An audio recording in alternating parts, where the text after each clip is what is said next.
My name is Sheila Kimathi. Welcome to Sanaa ya Wasanii, a show and a podcast that celebrates self-made artists in their own rights. So today we have our photojournalist called Andrew Kartende, all the way from Uganda. And I am happy to bring him on the show because his work is phenomenal. Thank you so much for coming. You're welcome. Please introduce yourself to us. First of all, it's a pleasure to be here. I'm glad to be in Kenya, Nairobi. My third time here. This time I'm not here on assignment. I'm usually here on assignment.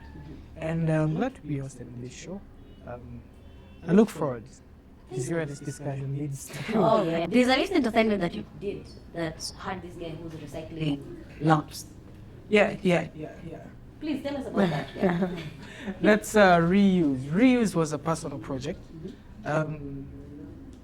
Sometimes photojournalists, you get bored because the standard work of a photojournalist is you receive a photo brief from a client. Hey, I want picture A, B, C, D. And over time that gets very boring because you're being told what to do. So you want to feel free sometimes. And because of that, you choose to do your own projects and approach them your own way, use your own style. And that's majorly the reason and the purpose behind Reuse. Reuse was a project that I did on environmental safety and recycling. But when you look at online, when you put the word, say, go green or what, all the work that is there is, can I say it's the same, more or less the same. And when you are doing a personal project, you want to challenge yourself. You want to say, oh, I can do this. You want to feel happy at the end of the day that, I didn't know I could do this, but I did. So I chose to do a photo story at night, do pictures at night, and do pictures that tell the environment at night. And for me, it was challenging, but also very, very satisfying at the end to see the result of the pictures that I got. And also, I loved that particular assignment, much as it was a personal project. Just I think 2 weeks ago, won me the Uganda Press Photography Award, which is kind of like a big deal back in Uganda, in my country. I've been pursuing this award for about 5 years now. And I've always been coming second place. And finally, and just when you choose to get out of your comfort zone, I was always playing it safe, can I say? Yes. You want to get the settings right, you want to get the color right, you want to go at the right time of day when the sun is bright.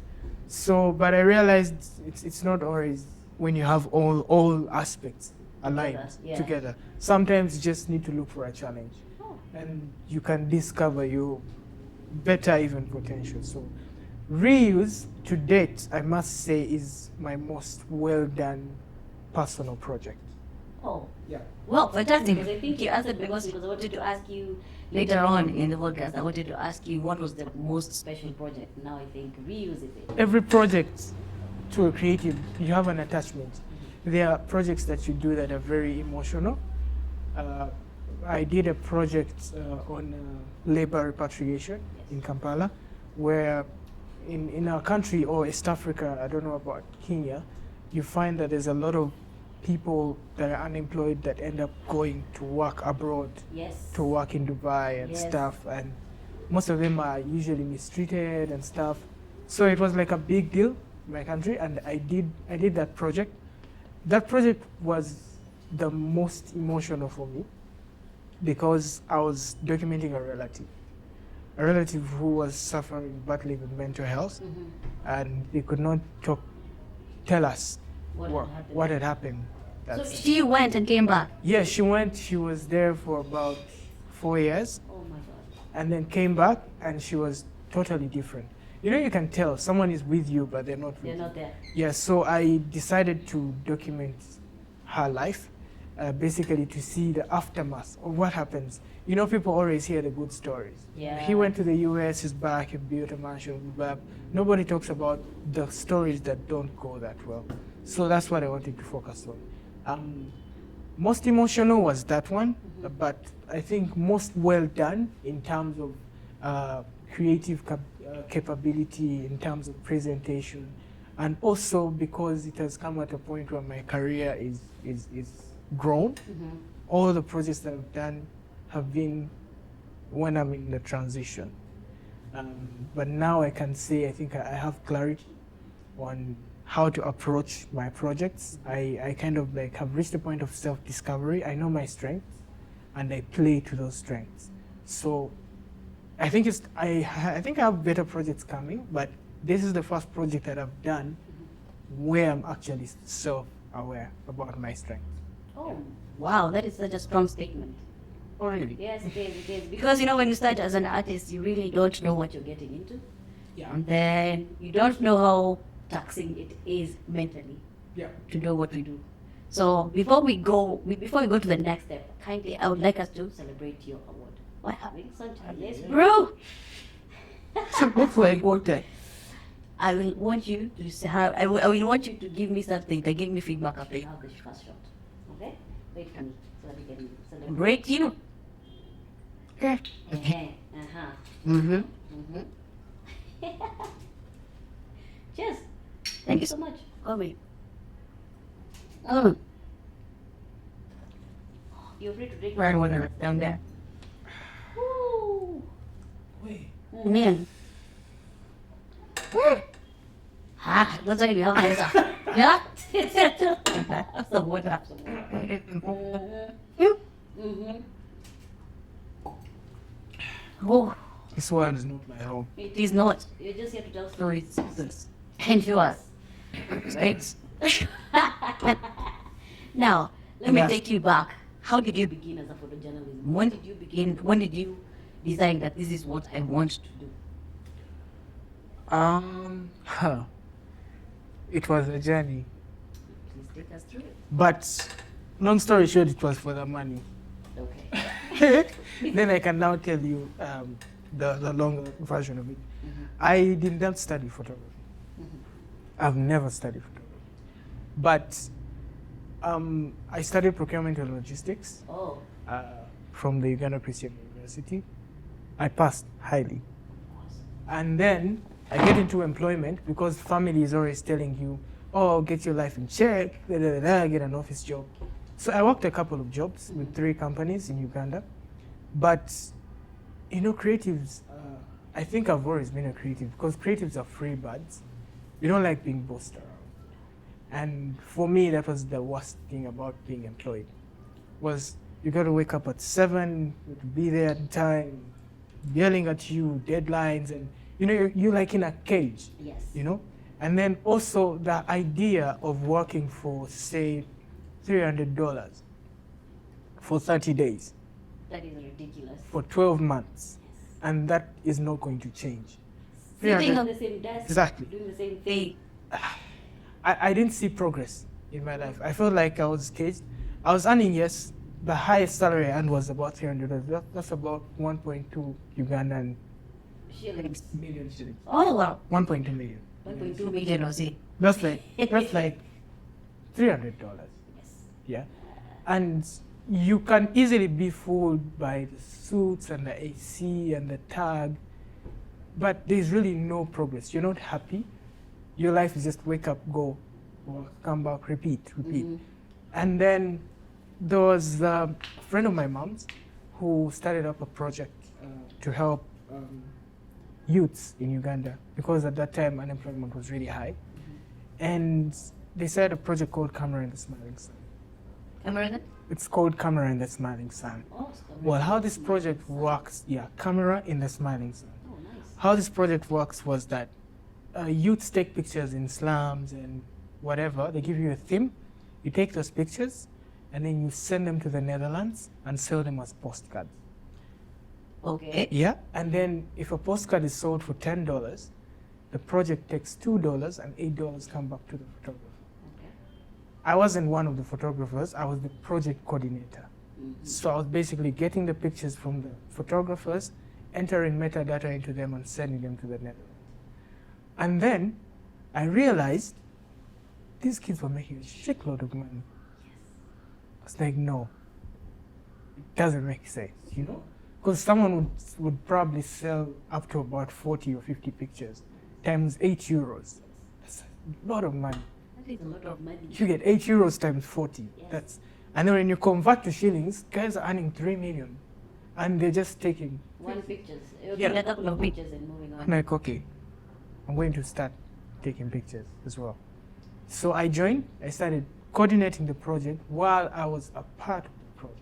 Nice. And my turning point was when a friend recommended me to work for the British Council. They were doing some work, and they just sent me out in the field to take pictures.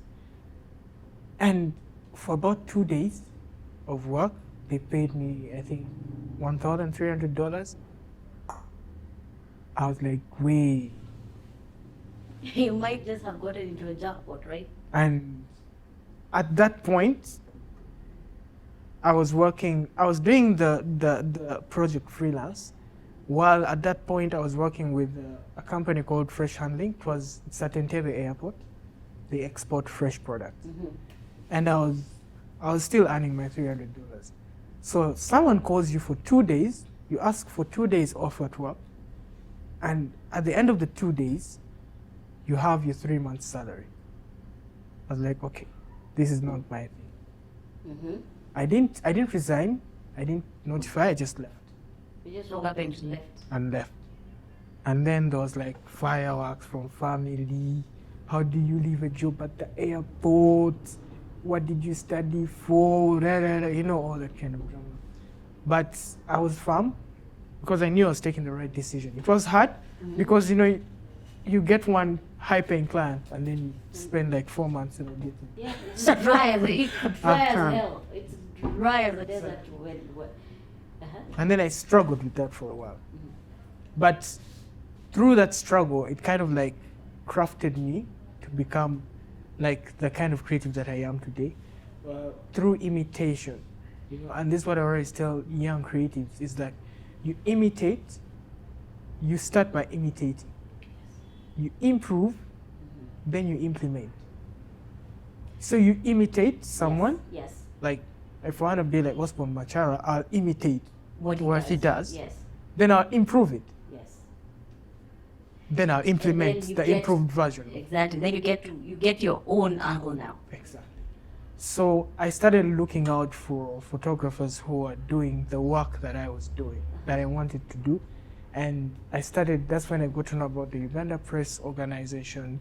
And I would go there and look at all these guys doing amazing stuff, working for the United Nations, Red Cross, World Food Program. And at that point, when I realized there was like a niche class of photographers, they don't shoot weddings, they don't do photo shoots, they won't shoot your birthday, but they're photographers. Yes. And they have a shitload of money. At that point is when I knew that this is what I want to do. What pushed you into procurement? Just out of curiosity. Family. Ah. You know, in Africa, you don't do what you want to do. Yes.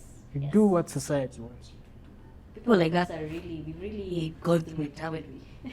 Yeah, so I mean, I don't see myself telling my parents, hey, I'm going to the university, you're going to pay $1,500 per semester and I'm going to learn how to take pictures. Why? You'll be slapped. Why? You know? Where did you find your first camera? How did you use it? How did I get my first camera? My first camera was on loan, I think. Oh. Yeah, by a friend of mine called Douglas Musunga. He gave me a camera and I would pay when I got gigs. I'd give him some money. Yeah. But along the way, I started feeling, you know, the more you learn, the more, can I say, the more the less content you are with what you have. Exactly. So you go online and you see all these crazy guys, Peter Makino, doing crazy stuff, crazy cameras, reviewing serious cameras, and you're like, okay, I don't think I need this kind of camera anymore. You know? And I struggled with that for a long time. So I feel like it was a transition. It wasn't like a 1 day or 1 year journey. It's been like 3 years to craft me into the kind of creative that I am. once in a while you're broke and a friend was going to have a wedding. Yes. They're going to put cash on the table. And you have have to cameras. take it. You have cameras in your bag, and you're like, yeah. Sometimes you have to, You know? you have to do the menial things when you're focusing on the dream, so it pushes you towards your dream. Yeah. But the biggest push for my career, we have this in Uganda. The Uganda Press Photography Organization has mentorship program Oh, for budding photographers. I was a part of that program for about 8 months, nice.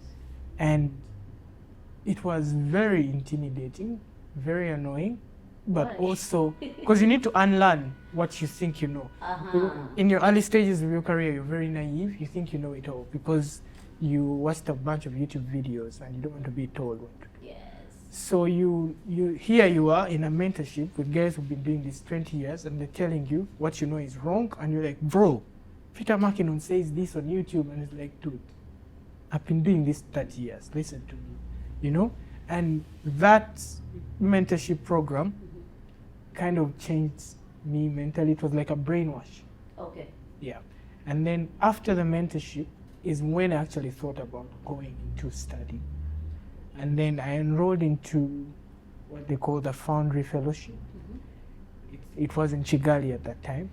So I traveled to Kigali for that mentorship. I did another mentorship in Kigali. And the exposure of knowing how deep this goes just kept me amazed. You know, just when you think you know it all, You find a well of knowledge that you never even expected. someone tells you, okay, you know, you think you know all the great photographers, and you go there and Ron Haviv is there, Steve McCurry is there, and you're like, oh, wait. I thought And these guys are like teaching you, like, giving you and information. you look at their websites and they've been to places. Ron Haviv has shot almost all wars globally, and he's your lecturer. He's right there and he's telling you, dude, you're doing this wrong. You better listen. You have to humble yourself Exactly. and learn and then relearn. Exactly. So that process is what has made me into what I am. And then now coming back and applying the knowledge that you've learned from these expatriates, and can I say changing its dynamics to make it applicable in our local market, Yes. Yes. because I think that has been the biggest challenge. Yes. Because you know, photojournalism, you're not supposed to manipulate an image, you're not supposed to. You give it as it is. And then here are local NGOs who will tell you, who send you a brief with statements like, picture number 1, want a child holding a cup, smiling, looking into the camera. They actually give you descriptions for what you get Yeah. specifically. Exactly. And you have to teach them down and school them and like, okay, if we're doing photojournalism, we are not going to stage this. Because if we're going to stage this, then it's commercial. It's not documentary. So now, finally striking a balance between the knowledge that you have and the market that you're placed in is also another.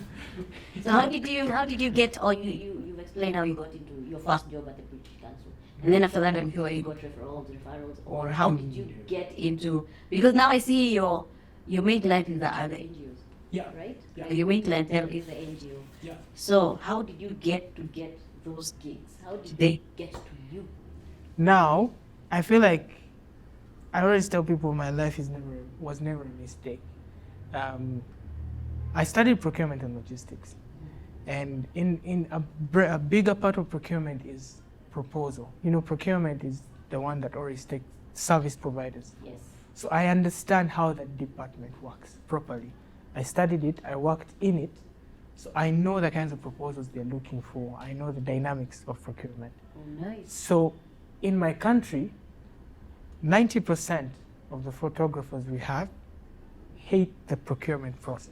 Yes, all the artists hate the paperwork. Exactly. Now, I worked in that process, so for me it is very easy to sit down for 2 hours and write a proposal or a bid or a tender and put it in. So it's like a piece of cake. Yeah. So that, I feel that really catapulted my growth, because then I would easily get into these spaces. You know, I just know, okay, Red Cross needs a supplier to develop a documentary, what do they need? They list down the paperwork. Easy. Easy.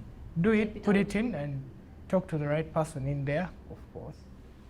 Being a procurement, of course, you have the nitty-gritties of on an individual company. Yeah. Okay. Exactly. So talk to the people in there, get the job, and you're in there. So before you know it, people who've been doing weddings for 30 years, earning the same money, I can earn the money that they've earned in the past 3 years on one documentary. Just because they don't want to go through the paperwork. They don't want to register, they don't want to pay taxes, they don't want to file returns. They don't, it's a shitload of paperwork. Yeah, it is. So for me, that process is the major reason as to why I have grown that fast, because I was not that experienced, but I was willing to jump. The hoops. And the people that I found in the industry were comfortable with, okay, there's a wedding, here's $2,000. That's about 5 million or 6 million Ugandan shillings. And it's cash, just write a receipt, and, So that can kind of cripple you. Yes. You get comfortable because this weekend you have 6 million, next weekend you have 6 million, the other weekend. By the end of the month, you have, and you're good. Yes. You're good. Yeah? But the problem is, when you look at yourself 40 years from now, are you still going to be a father of 5, a dad or a granddad who's going at weddings and taking pictures? Yeah? Yeah. You need to let new players, new creative minds come into the market. So you need to look at the sustainability of your craft.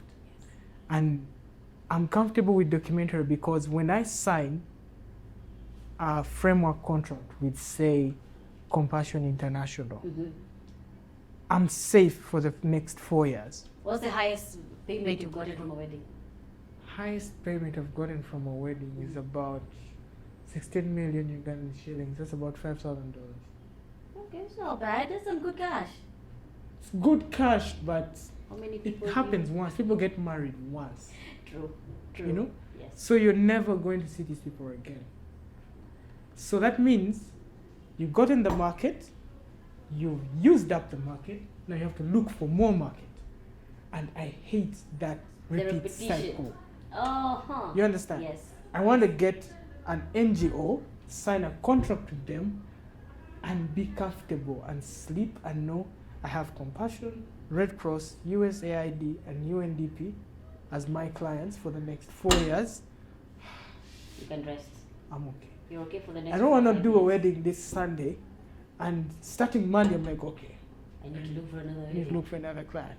Then, till when? It's very unsustainable. Exactly. Very unsustainable. Now that's what makes me comfortable with NGO, with the work that I do. Yeah. I'm comfortable knowing that even after the 4 years, if I've been doing good work for them, they're going to renew my contract. So I'm probably covered for the next 10 years. Nice. You understand? Yes. Yeah. So whom do you look up to in your line of work? Who inspired you to get to the level that you're at? Who do you look up to? Who inspires you? Whose work really touches you and makes you who you are? I'll start with a Kenyan. Uh-huh. There's this Kenyan chap, Clay Neto. I'm looking for you. Tell him. I need to meet Clay Neto. Yeah? He does amazing films. Nice. You know him? He's called Clay I need to Neto. do my research. I know him. He's called Clay Neto. He's a Kenyan. He's a lone ranger. Yeah. He works alone. He's a freelancer, but he makes amazing documentaries. That is Kenya, and then there's this company in Tanzania. It's called Film in Tanzania. Yeah, you guys do good work as well. Then in Uganda, we have 3 guys. There's Nathan Ochole. He's now relocated to the US, Okay. still doing media. There's Edward Echwalu. Edward Echwalu is now in Nairobi. Yeah, he's Okay, based we in should look Nairobi. for him. And then there's Jumba Martin. Jumba Martin is an amazing photographer in Uganda. So those are the 5 guys. 5 main people. Those are the 5 main people that I feel are doing what I do to its core. Yeah, they do it like they mastered the art of the documentary industry. Yeah. So I wouldn't be shocked if I see any of them probably winning a Grammy Award for their documentary, or no, I wouldn't. What was the hardest assignment that they've given you so far? What's the hardest, most difficult, emotional assignment that had you rethinking your career that you've had? Now, there's this assignment. It was for an NGO called UCCF, Uganda Child Care Foundation. Now, what this organization does is they go to villages, deep down in villages. Now, there are villages in Uganda where people still sleep under trees, in dustbins, in anthills. And so we're doing the recruitment phase, because they recruit you, bring you to their center, put you into their system, probably build you a house. And, so I was moving with the team that recruits. So they find these people. Or they find the needy, Yes. needy individuals, and then they help them out. So the purpose of this assignment was to get the before, And then out. how we found these people, and then I was supposed to go back after like 3 years with the old footage and merge it with the New footage and see the improvement and transition in their lives. Now I was just on step 1, the old. So we go into this village, and there's this lady who slept in a sack, the sack that they use potatoes. Yes. And she has twins, babies. And one of the babies had passed on the night before, and she had buried her close by where they were staying. And these guys, do you know that people can eat raw sunflowers? Yes. And the seeds, yes. Yes. And they had fed on that for like, I don't know how long, and the kids were really malnourished. So the people in the neighborhood knew that she had 3 kids, triplets, but we didn't know. So as we are picking her, we're asking her, how many children do you have? And she's tearing up and she says, I have 2 children. But everyone around is like, no, she has 3 kids. So like, where is the 3rd child? And she just opens, it's like a sack, like a paper, and there's like a dead child, like, bro, I couldn't breathe. Oh my That God. was the end. Like the people that I'd come with couldn't stop crying. I couldn't take pictures. It was so sad. That traumatized me for like 3 months. Oh my God. Yeah. I kept on seeing. The baby, that conversation. Like the whole situation. Like every time I would hear a baby cry, it would put you in that situation again. I would go back straight, and I would actually feel bad to see a baby cry. Every time I would see a baby cry, I'd like, why are you making them? You understand? Yeah. So that to date is the hardest assignment. Second hardest was in BDBD refugee camp. BDBD refugee camp is the biggest refugee camp in Uganda. And we won a grant to do something called the Open Doors exhibition, because Uganda now allows refugees from all over the world To just come in. whatever. So we were supposed to I was documenting children welfare inside the refugee. And while I was following them, you have to talk to them, make them new friends and stuff like that. And I realized that there are kids who come from South Sudan, they've lost everything, and they just sleep like cows. You understand? Yes. So, because you go there during day with your white pickups and, nice fancy cameras, so you don't know what happens in the night. And there's sunlight. So I go to a food service point, and there's a child, like, sitting like, I thought he was sitting like this. Crouching like that. Yeah. Dude was dead. Fuck. Yeah. Did you He was nudge like him? this, like, He just like froze like that. waiting for the guys to come, because there's a truck that comes into the refugee camp, then people line up and but they can line up, sometimes they line up for the whole day, and the truck comes in the evening, That sucks. So these guys have been there since morning. So because of the coldness, people tend to take that posture. But because of hunger, dude took that posture, and Never get back from it. so here I am, tapping kids, hey, hey, hey, hey, hey, and nigga tips over, and he's dead. Yo, Did you continue shooting, or was that the end of it? I was, first of all, I was scared, I was confused, because I thought people would say it's my fault. Like, you understand. So I stopped shooting children for some time, because children's stories are very, very emotional. Very emotional. Because kids, what you see is what you get. If they're happy, they'll be happy. If they're sad, they'll be sad. And also, I was tired of, you know what they call sadness in poverty? Yes. Because they're kids. Yes. They just want to have a community. They don't. Put 10 kids on the street, they'll be happy. Yes. Because they're running around with friends. And for me, I hate to see that. Because it's a sad situation. It is. You know, but it's confused by, oh, run around, play the whole day. So I used to do a lot of those documents. If you notice my Instagram, the first pictures down, so a lot of kids. Yes. Kids. And then suddenly no kids. At No, all. I stopped taking those. Because it's always so sad. You know? Yeah. I would rather have an adult be in a sad, because they can express themselves Yes. and they can better explain to you why they are how they are. Yes. But when you see a child in poverty, it's never their fault. Of course, it's never their fault, but then again, it kind of affects you in a very different way. So, children assignment? That Yeah. begs the question. Do you have kids? Yes, I do. Oh, okay. Fantastic. I thought this job was traumatized you out of having kids, so okay, that's fair enough. I think having kids is one of the reasons why I don't want to do those assignments anymore. Imagine. Having seen kids suffering and getting paid for it. is not ideal for you. No. If you were, I want to ask you a very off question. Have you been arrested before? Of course you have been. Have you been arrested before doing your No. work? No. Doing my work? Yes. Yes. No, but I've been beaten. How? Like what was the? Why? How? It was in BDVD refugee camp still. Why were you beaten? Like, see, the problem with photojournalism is, I don't know, I think it's Sebastian Salgado who always says is that you need to capture the emotion of the moment, Yes. right? Yes.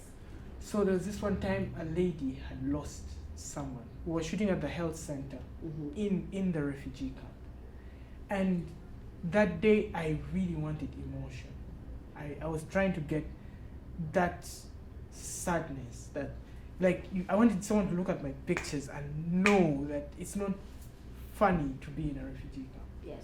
So I'm right there, and the lady loses someone, and she's wailing.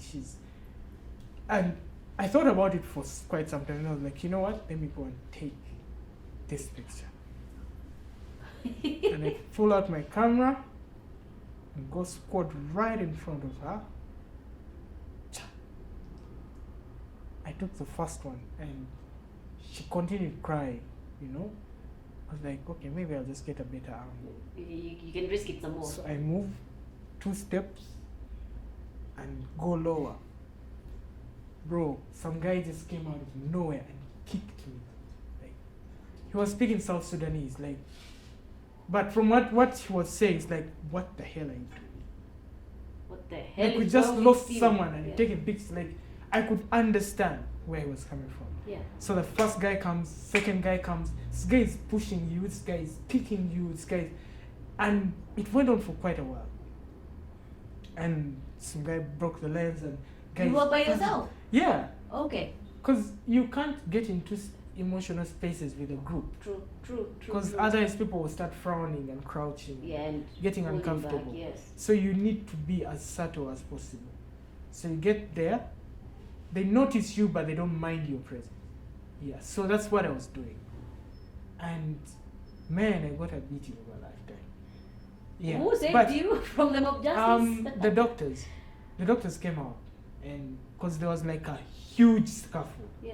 You know, doctors came out, but I'd already You received a couple of received kicks. quite a lot. Did you break your rib or something, or were you okay? Well, I kept, man, it was crazy. I lost a lens, Yes. that's for sure. Oh my God. Yeah. The beating, I was fine after like 2 weeks. Look, Ole. Yeah. Sorry. But that's what you get for trying to get those authentic like moments sometimes. Sometimes you fall into people who don't get it. And there are times where I've documented people who are crying and they don't mind it. I've documented ladies giving birth. Mhm. It was traumatizing, but it was okay. Yeah, there's a picture on my Instagram. I saw it. I'm like, Yeah. you stood here till the end product, or was That this was taken a- after? That was a USAID assignment. And I had to get, because it was on maternal health. So you had to get that particular picture. Yes, you had to get what happens in the African world. Because the thing with advocacy is that you need to show what you don't have. Can I ask you, do you feel like you hawk poverty porn No, with your work? no. Explain. Now, poverty porn, there's a thin line between poverty porn and storytelling. Yes, And also you can add advocacy to the mix. yes, yes, yes, Because if you look at the cause, because it's cause and effect, right? yes. Why are we taking these pictures? It always starts with why. Why am I taking these pictures? Mhm. A typical photography brief will tell you, we need pictures for our annual report, yeah? And this year our focus has been on maternal health. Mhm. But we noticed that health centers in Uganda lack health facilities for women to give birth Okay. properly. So these guys are advocating to get money Yes. for that. And you're getting paid to do that. Mhm. So what are you going to show? You're going to show that these people are giving birth on a table with a polythene. True. They need better services, you know? Yes. And this poverty porn only becomes, it's my opinion, Of course. it becomes poverty porn when you use it to degrade, say, a nation or a country or what. But there's always a line in contracts that these pictures are for internal use. Even I cannot post some of those pictures Yes. on my Instagram Yeah. because these are for donors or they are for internal proposals or they are supposed to be sent to apply for grants or stuff like that. Mhm. Now, when I get those pictures and make a large print of a lady, like the lady in the refugee camp who's Yeah. lost someone who's wailing, or a child with snouting noses, and print like a book of it and use that to make money. Make money So I'm selling poverty to you, so that they can. then that is poverty porn. But if I do the same pictures in a bid to get funding, probably these people are going to be helped. I also have very emotional stories where you've done a story for someone. I do it a lot with compassion. You've done a story about a family that has no house, no shelter, the kids are not going to school, and you go back after 2 months and they're like, okay, you remember the story you did? Mhm. We want you to go back and do a success story because we found someone in Amsterdam or Netherlands who built them a house, who took the kids to school, Mhm. and you realize the satisfaction that your work is actually making actual change. Then that is not poverty porn. Yeah. But if I'm going to photograph kids snouting noses, dying of disease, hungered, leave them the way they are, go and make an exhibition, you guys pay a shitload of money, watch my exhibition, Yes. I'll go and buy probably a Mercedes or something, and they stay the way they are, then that's poverty. We tell stories to induce change. Yes. We do not tell stories to make fun of people in those situations. So that's the difference between documentary storytelling and poverty porn. Poverty porn. What's the biggest change you see one of your pieces bring into a community? The biggest change, the open doors, Mm-hmm. the one that we did in BDVD, that campaign alone Mm-hmm. raised about $2 million. Nice.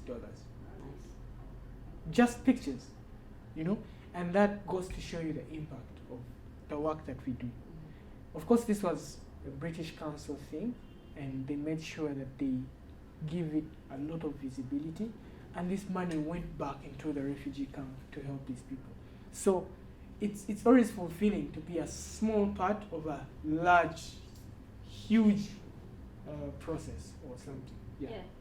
Of change, positive change. Uh-huh. Positive change. So, I'm just curious, if you were God, what conversations would you have with him? Or if you were God, just that, if you were God, what would you change? From what you've seen, from what you've experienced, from what you've gone through, if you were God and you had that particular power to change something, what would you put it on? Hey.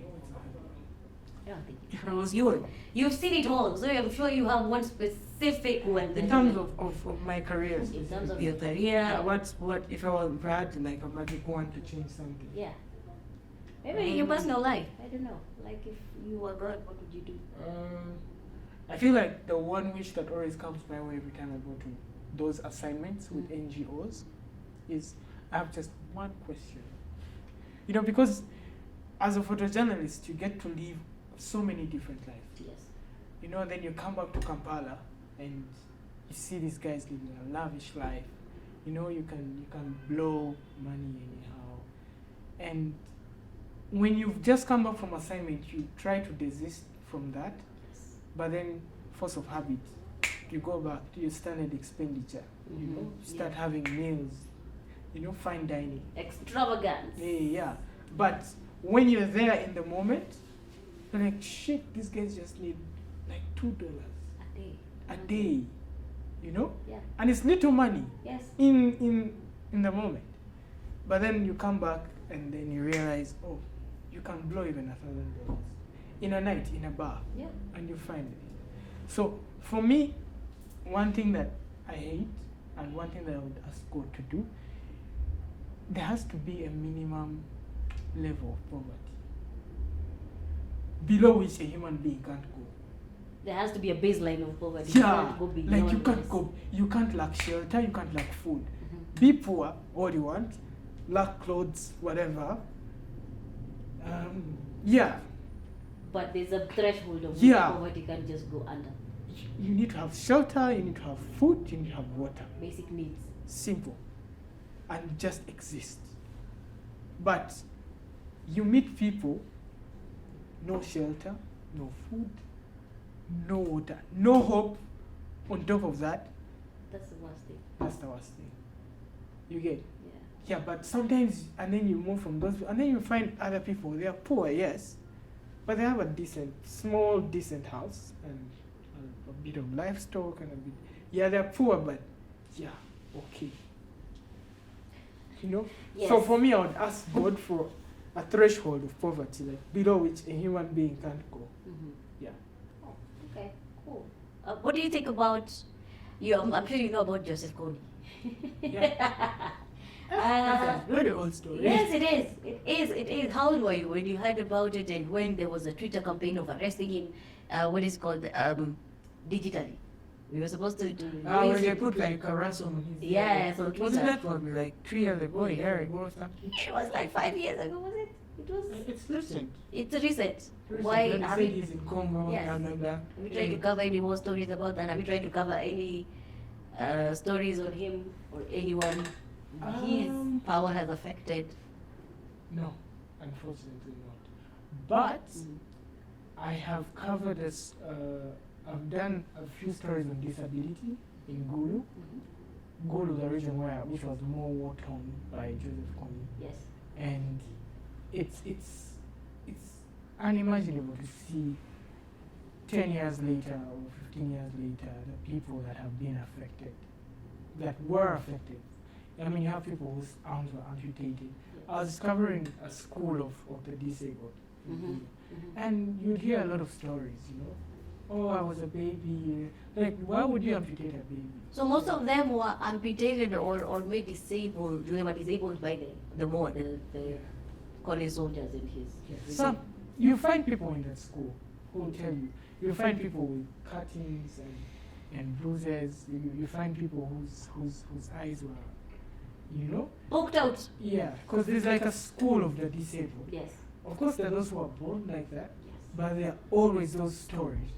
Okay, oh, a guy has no arms. Like, oh, I was 3, I was amputated, and yeah, and you just wonder, you know. That's as close as I have gotten to Kony. But I've not really covered. I wouldn't cover a war story. What determines the story that you're going to cover? Is there a threshold that you can get and be like, no, that is not a story that I want to take part in? You're given an assignment by an NGO, you're like, yes, it does not align with my values and missions and whoever you are. NGOs, one thing that I realized, NGOs are like a train. It's like they're like trolleys. Mm-hmm. If you start covering, in your early careers, you start covering refugees, and say you're working with International Rescue Committee, chances are the people that are going to be pleased with your work are in the lines of Red Cross or United Nations, because your work resonates with what they do. Yes. So most documentary photographers have like a set of clients that are somehow connected, at least the ones that I have seen. When I used to shoot a lot of children, I had all these assignments coming to me.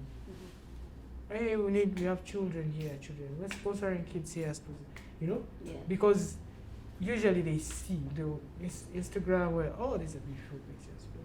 But if you start covering refugees, you start covering human rights, there's like a whole train of like 50 NGOs doing human rights. True. Who will start supporting you. So if you start in your early careers shooting wars, that's what you're going to be known for. You're probably going to have, because what are you going to put online? You're going to share war stories and what, and of course people who have the war stories for you to cover will reach out to you because they realize you're good at the war stories. Yeah, so it's very hard to find out the documentary photographer is shooting war, now kids, now you're shooting environment, now you're shooting human rights. No. You need to double down on one. No, but it will be hard because you also need context. I struggled doing a documentary on disability, people with disabilities, because they did not have the context. I didn't have the context. You have to read, you have to understand what are they doing, what is Braille, what are the machines they're using, why do they walk the way they do. That addresses how you frame, why do they touch each other's shoulder when they meet. I mean, those moments, because I would stand there and these guys are bumping heads together because they're deaf, and for them that's a sign of love. And I don't see that as important because I do not know what it means. Yeah, you do not know living that one. So if I had done it for like 3 years, I would know, oh, this is a beautiful moment, because that's how they communicate. Yes. Now, when I'm shooting refugees, I understand the dynamics around the refugee camp. When I'm shooting, I do a lot of agriculture and environment. I understand the importance of PPE. Now, if you come from a war where people are firing bullets while wearing vests, and I put you into an agricultural assignment, and guys are just spraying pesticides, you won't see a need for them to put on gloves and like, dude, I've seen people walking bullets with bare chests. This is nothing. This is nothing. So you won't pay attention to that. Because I did an assignment where I went and shot an agricultural farm. They had no gloves, they had no masks, and they were spraying. And after a week of work, the client says, we can't use these pictures. Because they are not properly protected. I mean, what did you mean? Because I did not understand the context of that industry. So you do not just jump around industries. You need to do research. You need to understand the dynamics. And you need to address people. Yes. When I was writing my stories on disabled people, I would call them disabled people. And the client calls me aside, like, these are not disabled people. These are people with disability. People living with disability. Exactly. So I'm going to turn away your proposal. Oh. Because I did not have the context, the right language to use. So what we are doing is more than just taking pictures. We make research, we understand topics, we have a vast knowledge of every sector that we shoot. So I feel like a photographer who does everything is not good at anything. Yeah, it kind of makes sense. Because you need to understand. Do it over time. Do everything over time. 2 years, do wars. 2 years, do environment. And understand. I recently did that know-how that reuse assignment. Yes. And it was about upcycling. 70% of my friends don't know what upcycling is. They know what recycling is, Yes. but they don't know what upcycling is. What is upcycling? You don't even know what that is. No, upcycling is not, it's like recycling, but you're not changing the form of the rubbish. For example, after we're done taking this holy water, Yes. recycling is I would melt the bottle Okay. and make another one. Something else, yes. Yeah. Upcycling is I'll use this bottle, probably color it in its shape and form, and use it for a different purpose. Oh, so it's a repurposing. Exactly. Interesting. Now that's the difference between upcycling and recycling. Now, when you just bump into the environmental sector and you start using words like repurposing, Yes. you're going to lose jobs. So you say upcycling. You say upcycling. Yes. Because if you're working with World WWF, Yes. they're big on environment, and you're sending a 3-page proposal, and you're using words like repurposing, reusing. They do not understand the brief. Get out. Get out of here. Oh my You God. know, you need to show them that you understand their sector. Use words like upcycling, use words like, you start using those ozone layer things, throw around percentages, carbon dioxide, nitrogen, blah, blah, blah, blah. Make research. You don't just go and start, no. That's That's what people think nowadays. This job is like you just pick up a camera and just take pictures, No. and then you put what's together later on. Even films, Yes. by the way. Even when you're making documentary films. You know, you can make a basic film that looks basic to someone, Yes. but when you show that film to someone who understands that industry, they'll tell you. We did a video on disability still, and a lot of the shots in there are about braille, the dots. Yes. Real. Yeah. And I remember showing it to a couple of photographer friends, and they're like, "You're showing a lot of these dots." What are they? You understand? Yes. And they don't know what braille is. And these are really amazing photographers. If you would send them for that assignment, they'd kill it, Yeah. but they'd miss the context. Wow. Okay. Interesting. Very interesting. Yeah. So how do you bring yourself back after you've gone into a devastating assignment and then you go into depression for like 3 months? How do you bring yourself back into doing what you love, or how do you gather yourself into, without falling into drugs or alcoholism? Like what keeps you on that straight and narrow path in this line of work? Now, earlier on, I used to avoid those assignments. Well, I would cry in secret Nice.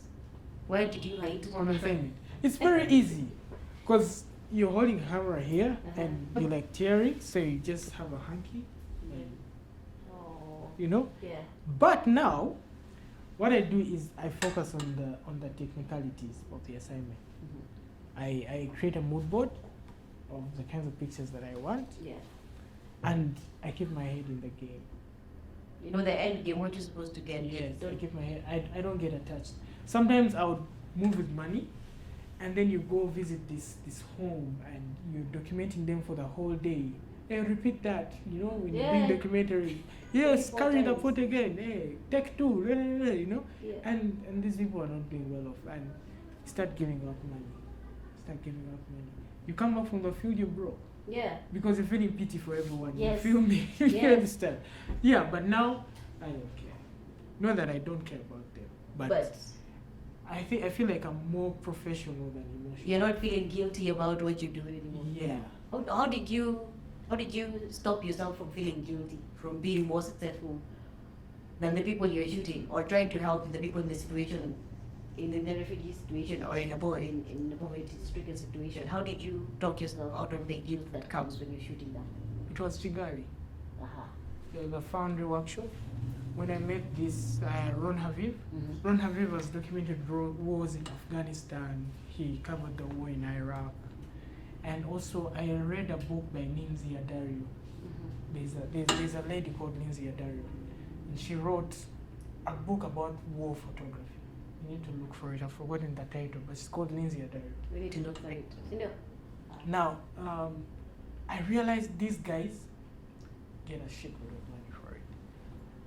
But do your goddamn job and get out of there. When I've sent you into a war zone to take pictures, you're not the fucking Red Cross. You're a freaking photographer. So you switch off your emotions. You're asking these people to switch off. Come and take your pictures. Get out. Let the Red Cross come and do the rescue. You mentor young upcoming photojournalism against this particular part of exploitation, or do you even mentor photojournalists at all? Young talks who are interested in this particular line of work. How can I say it? I'm not properly mentored. I've mentored 2 people, but that's because they liked it as much as I liked it. Okay. You get? Yes.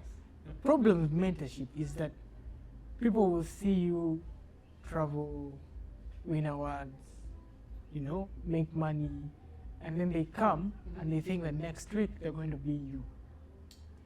Okay. Sure. Yes. You understand? Yes. And when it hits them that they cannot be you, then they lose it. Now, when I notice that kind of vibe in our first meet, I'll tell you I'm busy for the rest of the year. That sucks because when I want to believe that if you're coming to do art, your heart and soul should be into it. Exactly. But Like, when I started out, I had no one to look up to. I was just learning. My earlier on quotations, I was recently going through my email, my invoices. It was very little money, but it was very satisfying, Yes. But the more you get exposed, like, oh wait, people charge $1,000. Okay, let me try it. Oh, people charge $2,000. Okay, let me try it. Now you do jobs where people pay up to $8,000. Oh, Yeah. So the more, it's like a process. You don't just wake up, buy a camera, learn how to use it, and now you're quoting $10,000. What the hell?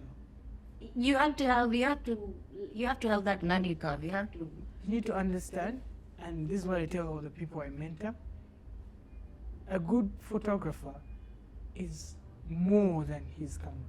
You need to learn, first of all, how do you communicate with clients? How do you talk with clients? How do you brand yourself? Not as a photographer, personally. How do you brand yourself? How do you put yourself out there online? What's your online footprint? You need to look at all those things. What's your delivery? Polish your post-production. Work on your post-production. Work on your invoicing. Your emailing. Jesus Christ. People don't know how to write emails. Like, yo, what's up? Like, who says yo in an email?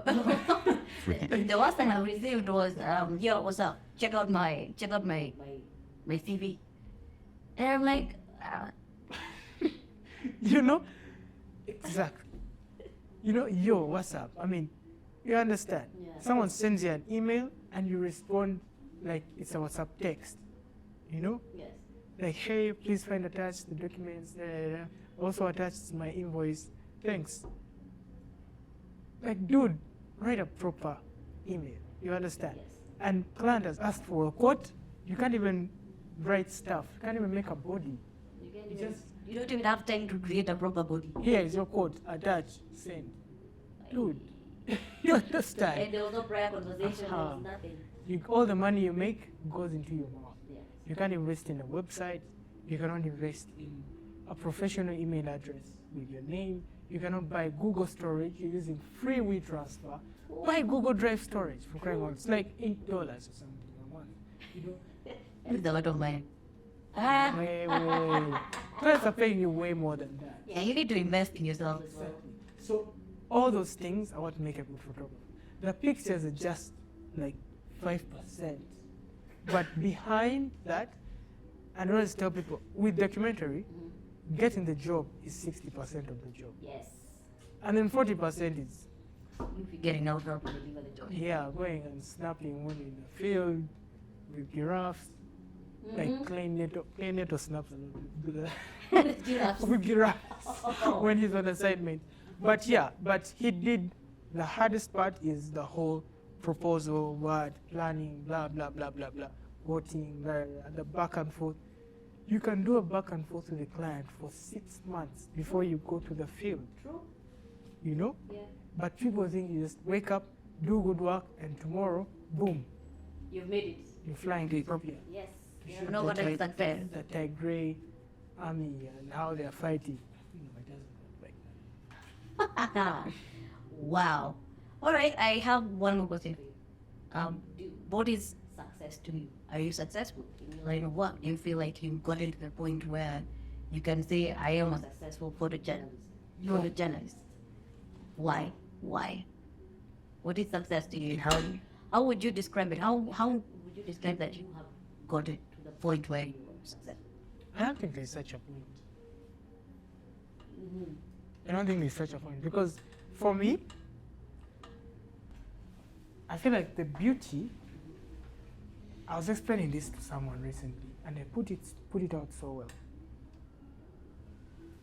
There's a beauty between a creative and a corporate, and it's that the creative has freedom all your life.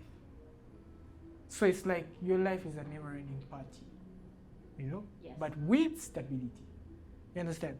Because come to think of it, as a creative, you can earn what a corporate earns in 30 days. You can earn it in 1 day. You get? So you have 29 days to yourself to meet new people, to spread your wings, to gym, to play. new things. Like you have time to live Yes.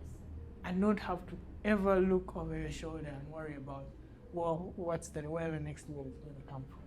So for me, where I am is, I don't think there's such thing as a successful life, but there's successful living. And right now, I can say, doing what I love and earning while doing what I love, I can't ask for more.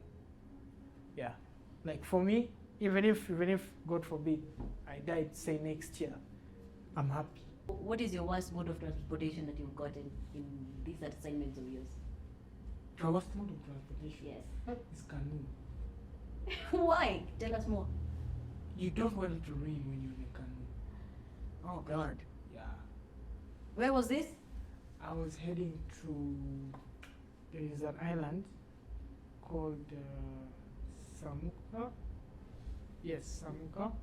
I was doing something on medical delivery and how these guys deliver ARVs to islands and distant stuff. This is Uganda. Yeah. One of the little Uganda islands. So we're on a canoe. So not even a boat, it's a canoe. Like You row and it's very tiny and cylinder. it's like, so you have to sit a certain way, and that's really, yeah. That was in my early stages actually. What did I you would do? do anything by the way for money when I was starting out. How did you handle it? Did you drown? No, Did you like categorize? you have the guy fetching out water because it's coming. It's like- inside, and you can't see where you're going. It's super cold. There's no roof, so you're soaked. You know, and you have the camera, so you have to hold the camera like You shield them from the rain. And the camera is for hire. It's not you. Yeah. Yeah. That was the time when I felt like, yo, this is suffering. It's worth it, but it's not. No, it wasn't worth it at the moment. It wasn't. I felt like, what's the worst profession? I don't know. Like a garbage collector or that kind of suffering. Like, for a moment I sat there and thought about my life choice. I was like, if my mother saw me right now, she'd be like, no, you're not supposed to suffer like this for money. Like, it rained for like an hour straight. And you're in a canoe, you can't see where you're going, the wind is crazy. Yeah, that was my worst. And I think I was being paid, like what, 300,000? That's like about $80. $80. Yeah. Oh, wow, that is too little money for you drowning. But at that time, it was a lot of money because we have people. I just told you my job. Yes. I used to earn $300. Okay, fine. So this is a day. One day One day. that you're earning your entire salary, your month's salary. You earning your $80. So yeah. It covers half of the salary that you have in the office, so it kind of works. So yeah. So it felt worth it. Because wake up 7, get a canoe for 2 hours, shoot for 1 hour, canoe back. It's not even a full day, it's half a day. Half a day. And someone's giving you $80. You didn't see all these predicaments coming up. Yeah, until it started raining. Oh, So yeah, that yeah, was yeah. my worst. Okay, you told us about which was your best. My best assignment was,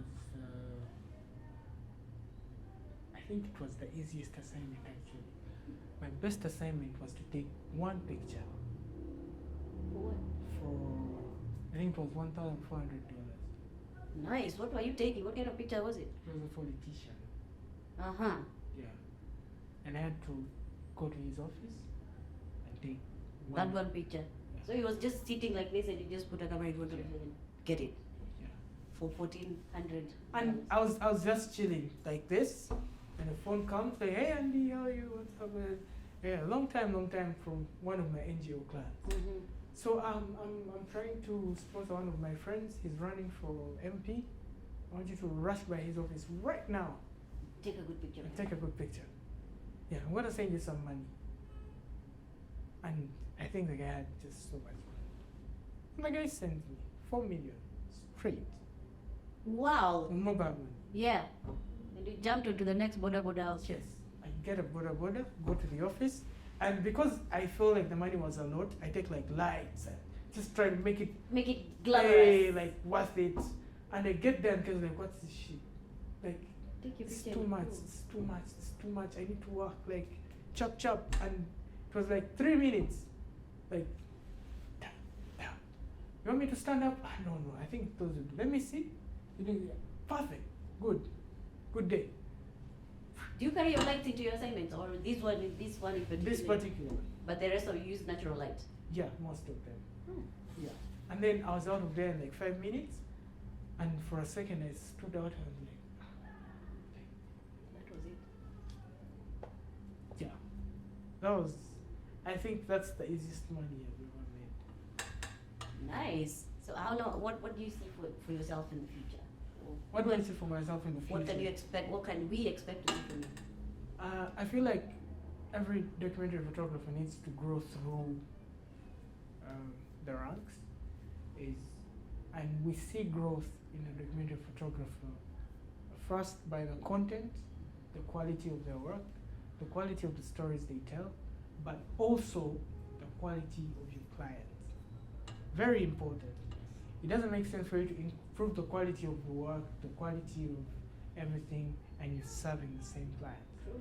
So for me, I feel like I want to grow from a point where I've worked for local NGOs, I've worked for international NGOs. Mm-hmm. Now I want to take it higher, and I want to start developing strategies for NGOs on media impact, and I can basically do surveys for NGOs and understand over the years, over my experience, and understand what kind of stories create the most impact for these NGOs. So I don't see myself holding the camera for so long, Mm-hmm. not because I'm tired of it, but because you need to grow. Change is constant. Change is inevitable. So after doing the groundwork, I want to actually now do consultancy for these NGOs so that they tell the right stories, find the right creatives, and position themselves better. Because why do they do these stories? Why am I being paid? They want change. They want money to come in. But sometimes I can make a beautiful story, give it to your NGO, and it will just simply die. Yes. You won't even raise a shilling. True. Now, I want to be on that side of the table. Mm-hmm. I want to make sure that when you create these stories from these creatives, first you make them create the right stories that are going to strike the right chord, that are going to move donors and the community to action. So I want to probably study or do a research paper, or because I feel like there's little innovation in that section, sector, yeah. because you'll find all NGO work is the same, Yes. yet you can have NGO work tailored to that particular NGO. Fantastic. Yes, I think that would actually streamline their communication more. Yeah. So that's where I want to go to next. Mm-hmm. Yeah, more like a communications consultant. All right. What is your parting shot for today? If let's say Alan wants to start photojournalism, what would be the best advice that you would give him? I feel like the easiest way to make it in photojournalism is you find a mentor. That's the easiest. That's like the shortcut. Mm-hmm. It's like the northern bypass, like express. If you have a mentor, I never had a mentor until 4 years into my career. Interesting. And after 4 years, some guy comes up and hands everything to me on a silver plate. I'm like, where have you been all this time? Did it just happen overnight, or did you just bump into him, or you sought for him? You went and looked for him. They always say I'm busy. Yes. Be a pain. Like, hey, what lens is good? Blah, blah, blah. Hey, why are you doing this? Hey, you see on his Instagram, he's shooting in Mount Kenya. Hey, I want What to shoot. lens are you using? Hey, I want to tag along. I want to hold your light. Like, be a pain. And for me, there's a photographer called Will Booth in Uganda. He went out with me once to shoot with him, Mm-hmm. and I'll tell you that assignment with him one day, like, really brought a lot of exposure to me. More than you did in class. More than I did in class or in or YouTube University. Exactly. Seeing how he talks to subjects. Yes. I never knew how documentary photographers talk to subjects. I thought you just get there, take a picture. Hey, Searches, bye. get out.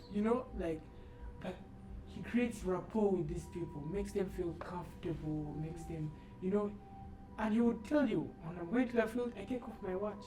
I don't put on fancy things. I want people to feel comfortable with me. To be at par with you and be Uh-huh. comfortable to have a And conversation. all this time I would feel like, yeah, because I'm working for this big organization, I need to look the part. So, come on. Looking fancy, sharp. Bougie, and then you're in villages and these people are starving and you're all looking bougie with cologne and you're telling them to say cheese. Yeah. Yeah, so I learned a lot of things just shooting him. So if I were to start over again, I'll just buy a camera and find a mentor. And he'll just hand to me everything he has learned in like 10 years, he'll just give to me. Here you go. Yeah. And then that would save me like 7 years of struggling. Fantastic. Yep. Thank you so much. So please look at the camera and tell us where we can find you, your Instagram handles, your Twitter handles, probably where we can find your visual works.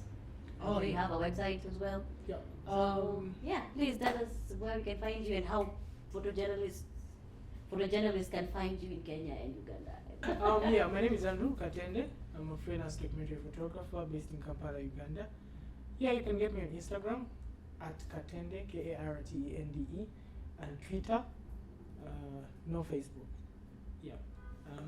On my Instagram, my website is there as well. And you can find some of my video works on Vimeo at Andrew Kartende. That's all. Oh, fantastic. Yeah. Oh, thank you so much for coming. And I think we will have our shot as the last thing of the day, like the holy water, so Okay. that you can remember me by our Chinese rule. What is it called? If you can read Chinese, then it has Chuan Go Do Good something. Wow. Yes. So welcome to Chinatown. Chinatown. Thank you so much. You're welcome.